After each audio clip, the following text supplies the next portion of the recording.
হরে কৃষ্ণ। আগামী 23শে মে শুক্রবার একাদশী ব্রত অত্যন্ত পবিত্র এবং সৌভাগ্যশালী ব্রত। অপরা একাদশী ব্রত। এই দিনে ভুলেও খাবেন না এই 9টি খাবার। একাদশী ব্রত করুন কিংবা না করুন, এতে আপনার জীবনীতে ঘোর পাপ হবে, আপনাকে প্রচন্ড নরক যন্ত্রণা পেতে হবে।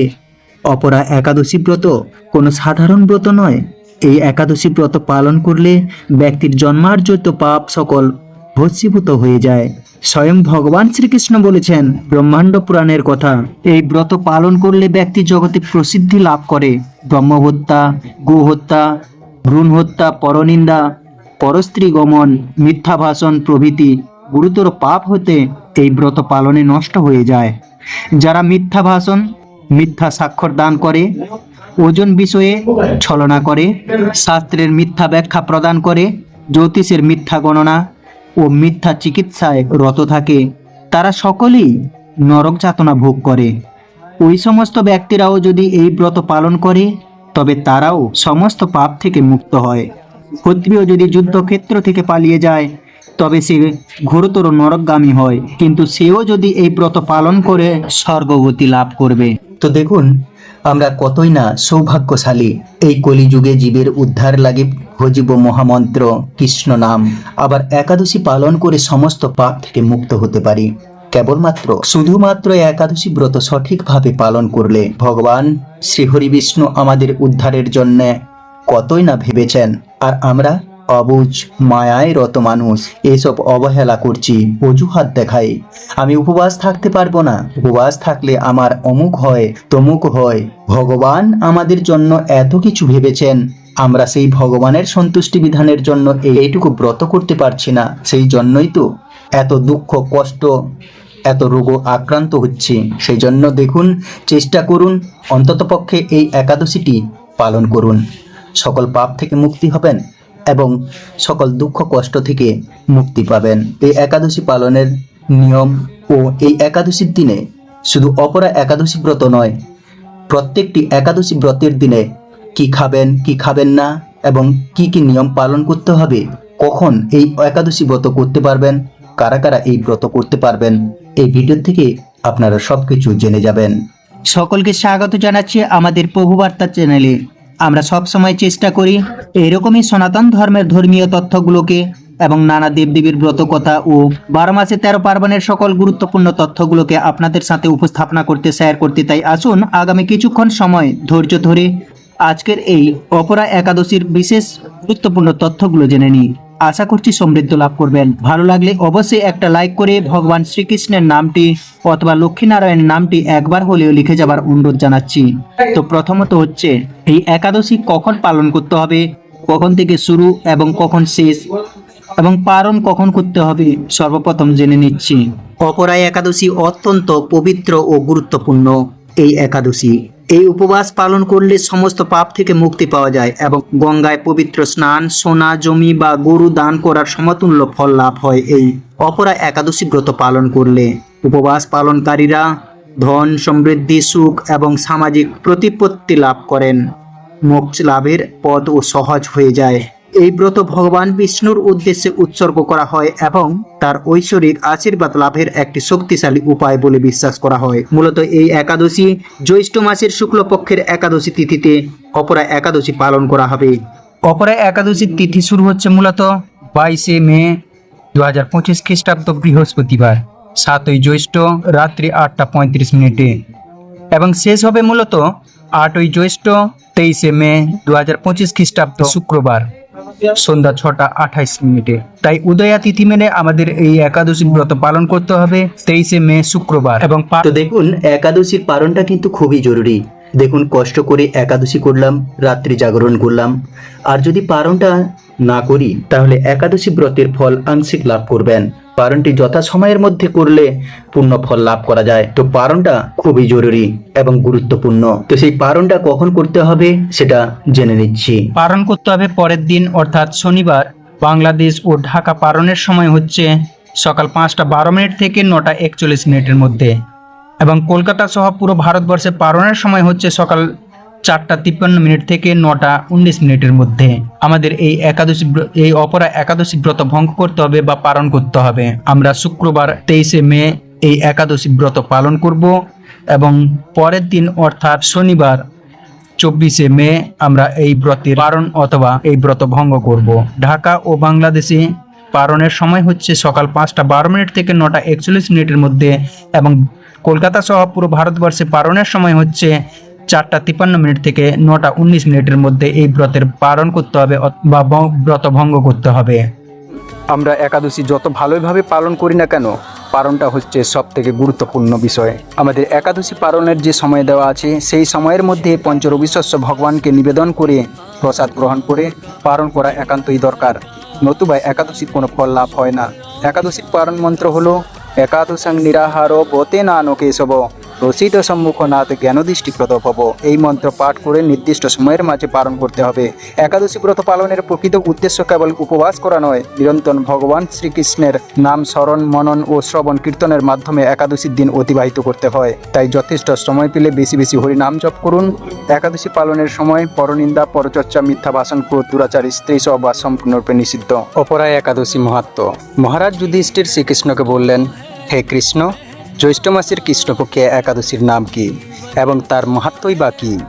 আমি শুনতে ইচ্ছা করি, আপনি অনুগ্রহ করে তা বর্ণনা করুন। শ্রীকৃষ্ণ বললেন, হে মহারাজ, মানুষের মঙ্গলের জন্য আপনি খুব ভালো প্রশ্ন করেছেন। বহু পুণ্য প্রদানকারী, মহাপাপ বিনাশকারী ও পুত্র দানকারী এই একাদশী অপরা নামে খ্যাত। এই ব্রত পালনকারী ব্যক্তি জগতে প্রসিদ্ধ লাভ করে। ব্রহ্মা হত্যা, গো হত্যা, ভ্রূণ হত্যা, পরনিন্দা, পরস্ত্রী গমন, মিথ্যা ভাষণ প্রভৃতি গুরুতর পাপ এই ব্রত পালনে নষ্ট হয়ে যায়। যারা মিথ্যা সাক্ষ্য দান করে, ওজন বিষয়ে ছলনা করে, শাস্ত্রের মিথ্যা ব্যাখ্যা প্রদান করে, জ্যোতিষের মিথ্যা গণনা ও মিথ্যা চিকিৎসায় রত থাকে, তারা সকলেই নরক যাতনা ভোগ করে।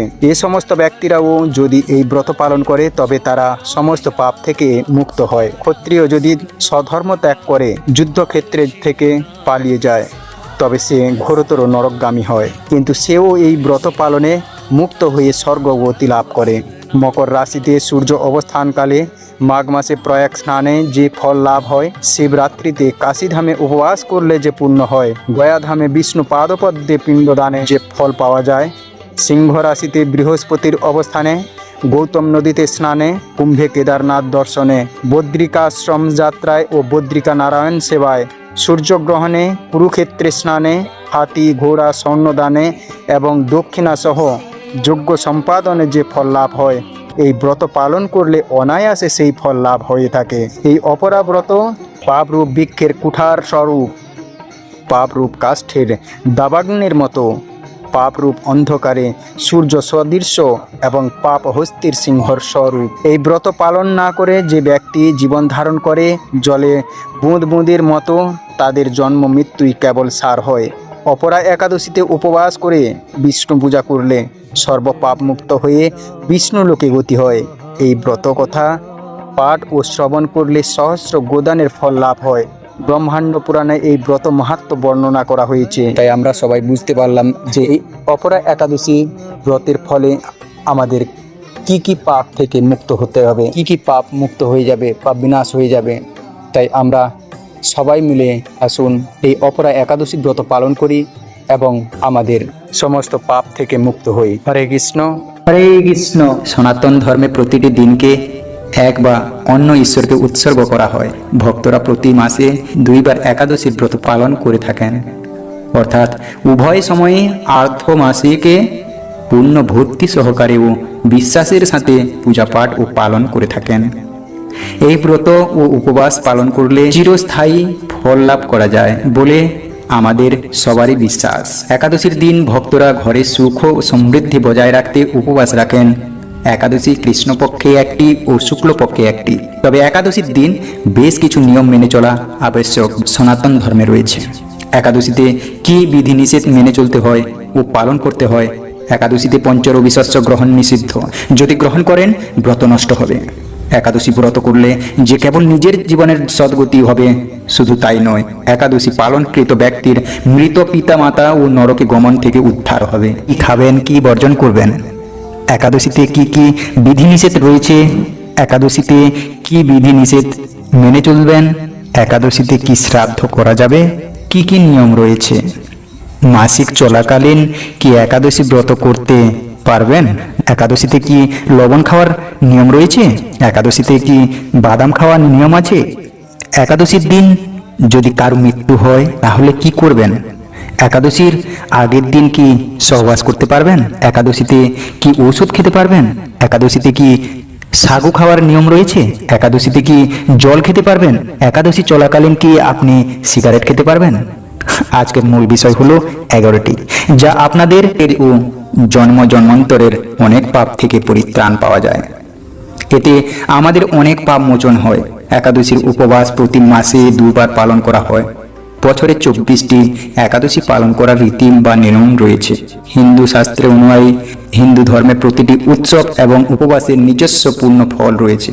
সেই কারণেই ভক্তরা পূর্ণ ভক্তি সহকারে একাদশীর ব্রত পাঠ করেন ও উৎসব পালন করে থাকেন। শাস্ত্র মতে একাদশী অন্ন গ্রহণ নিষিদ্ধ। এটি বিশ্বাস করা হয় যে এই দিনে অন্ন গ্রহণকারী ব্যক্তি নিম্ন জীবের যোনি প্রাপ্ত হন। আমরা নিশ্চয়ই চাইব না। এর সাথে যারা এই দিন একাদশীর উপবাস রাখেন না তাদেরও অন্ন গ্রহণ করা উচিত নয়। একাদশীতে পারণ পঞ্জিকাতে একাদশী পারণের সময় দেওয়া থাকে।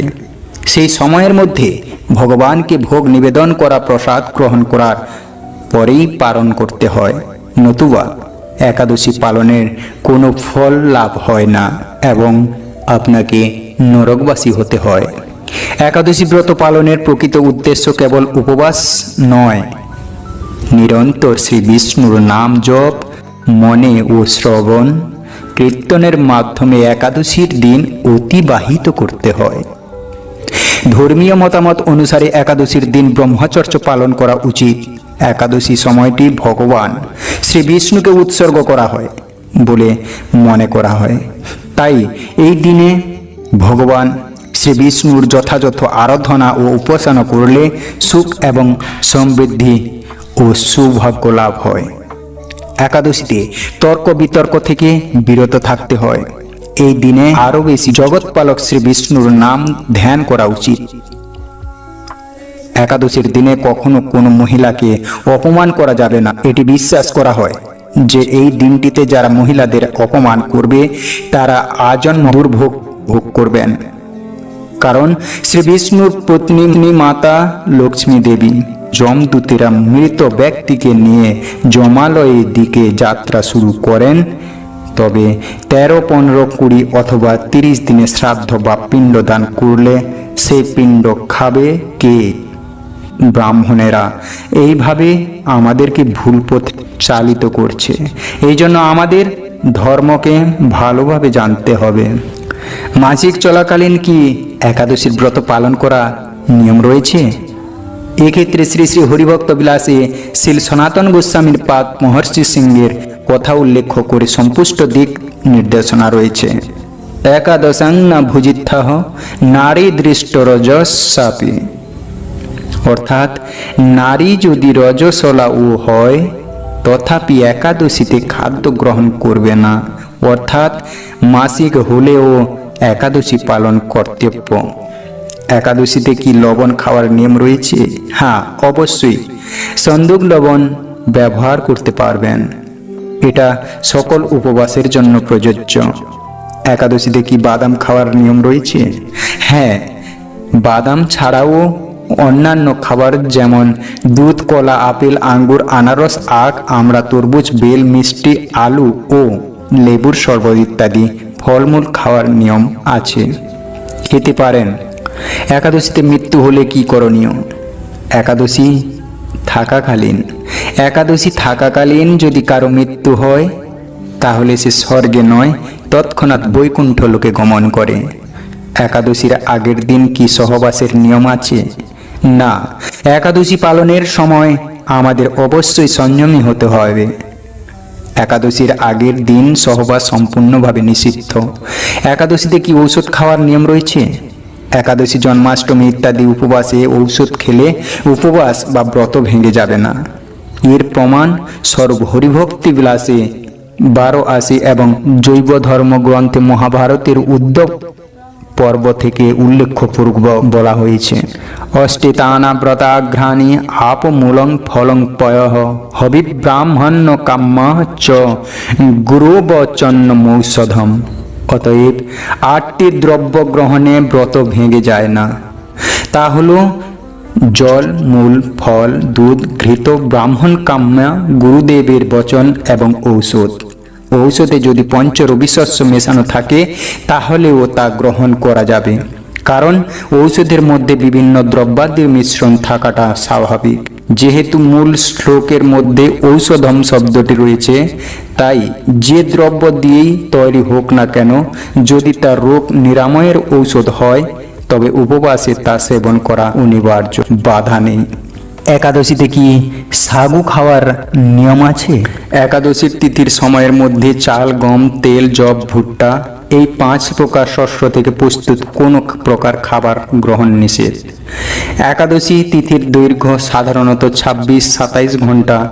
এই দীর্ঘ সময় কেউ যদি কিছু না খেয়ে থাকে তাহলে সে অসুস্থ হয়ে পড়বে এবং তার প্রতিদিনের জীবনযাত্রার কার্যক্রমে বাধা সৃষ্টি হবে। সেই জন্য একাদশী তিথির মধ্যে একবার যে কোনো ফল, জল এবং দুধ খাবার বিধান রয়েছে। এই কারণে যে সাবু পঞ্চরবি শস্যের মধ্যে পড়ে না। সাবু একটি গাছের গুড়াল ফল থেকে তৈরি। বিষয়টি কাছাকাছি হলেও কিছুটা ভিন্ন। সাগু পাম গাছের কাণ্ডের ভেতরের নরম অংশ থেকে তৈরি করা হয়। সাবুতে শর্করা, আমিষ, খনিজ লবণ এবং বিভিন্ন রকম ভিটামিন আছে। এটি খুবই সহজে হজম হয় বলে সাধারণত শিশু এবং রোগীদের খাওয়ানো যেতে পারে। শুধু রোগী বা বাচ্চাদের খাওয়ানো যেতে পারে, আমরা বড়রা ওটা খেতে পারবো না। তাই সাগু দানা খাওয়ার কোনো নিয়মই নেই। একাদশীতে কি জল খাওয়ার নিয়ম রয়েছে? হ্যাঁ, তবে যারা নির্জলা একাদশী পালন করবেন তারা জল পান করতে পারবেন না। তবে শিশুরা পঞ্চরবি শস্য বাদে সকল ফলমূলাদি এবং জল পান করতে পারেন, তবে সেটা দুপুরের পরে সময় হলে উত্তম হয়। একাদশীতে কি সিগারেট খাওয়ার নিয়ম রয়েছে? যারা সাত্ত্বিক আহারী নন এবং চা, বিড়ি, সিগারেট, পান, কফি ইত্যাদি নেশা জাতীয় দ্রব্য সেবন করেন, একাদশী ব্রত পালনের সময়কালীন পর্যন্ত এগুলি সেবন করা সম্পূর্ণভাবে নিষিদ্ধ। শাস্ত্রে এমনিতেই মাদক দ্রব্য সেবনে পাপ বলা রয়েছে, আর এই পাপ যদি আপনি একাদশীর দিন করেন তাহলে তার ক্ষমা আপনি কোনোদিনও পাবেন না। সুতরাং সাবধান থাকুন, একাদশীর দিনে কোনো মাদক দ্রব্য সেবন করবেন না। হরে কৃষ্ণ। এই তুলসী পত্র দিয়ে মনে রাখবেন, ভগবানকে প্রসন্ন করতে পারলে জগতের চাওয়া পাওয়া থাকে না। এই দিনে বলবো 2টি তুলসী পাতা ভগবান শ্রী গোবিন্দের চরণে 2টি তুলসী পাতা দিন। এই দিনে প্রত্যেককেই বলবো 2টি তুলসী পাতা, ভগবান শ্রী গোবিন্দের 2টি চরণ রয়েছে, সেই 2টি কমল চরণে সেই 2টি তুলসী পত্র তুলে চন্দন মিশ্রিত করে অনামিকা এবং বৃদ্ধাঙ্গুলি দ্বারা হে তো চন্দনং তুলসী পত্র ওং গোবিন্দা নিবেদ্যামি এই মন্ত্র বলে গোবিন্দের চরণে অর্পণ করবেন। ভগবান অত্যন্ত প্রসন্ন হবেন। এবং বলবো 2টি তুলসী পত্র ভগবান শ্রী গোবিন্দের চরণে অর্পণ করবেন। এতে ভগবানের কৃপায় সমস্ত দুর্ভাগ্য দূরীভূত হবে। ভগবান প্রসন্ন হলে জীবনে আর কিছু চাওয়া পাওয়া থাকে না এবং অখণ্ড সৌভাগ্য প্রাপ্তি হবে। হরে কৃষ্ণ। আশা করছি আজকের এই অর্থগুলি জেনে আপনি এক হলেও সমৃদ্ধ হয়েছেন।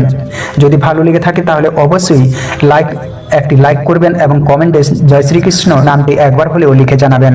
সাবস্ক্রাইব না করা থাকলে অবশ্যই সাবস্ক্রাইব করে নেবেন আর পাশে থাকা বেল আইকনটি অন করে দেবেন। এই ধরনের নতুন ভিডিও যখনই আপডেট দেবো তখনই আপনার কাছে সর্বপ্রথমে পৌঁছে যাবে। আজকের এই ভিডিওটি যদি ভালো লেগে থাকে তাহলে অবশ্যই লাইক করবেন এবং কমেন্টে জয় শ্রীকৃষ্ণ মহাপ্রভুর নামটি অবশ্যই একবার হলেও লিখবেন। হরে কৃষ্ণ।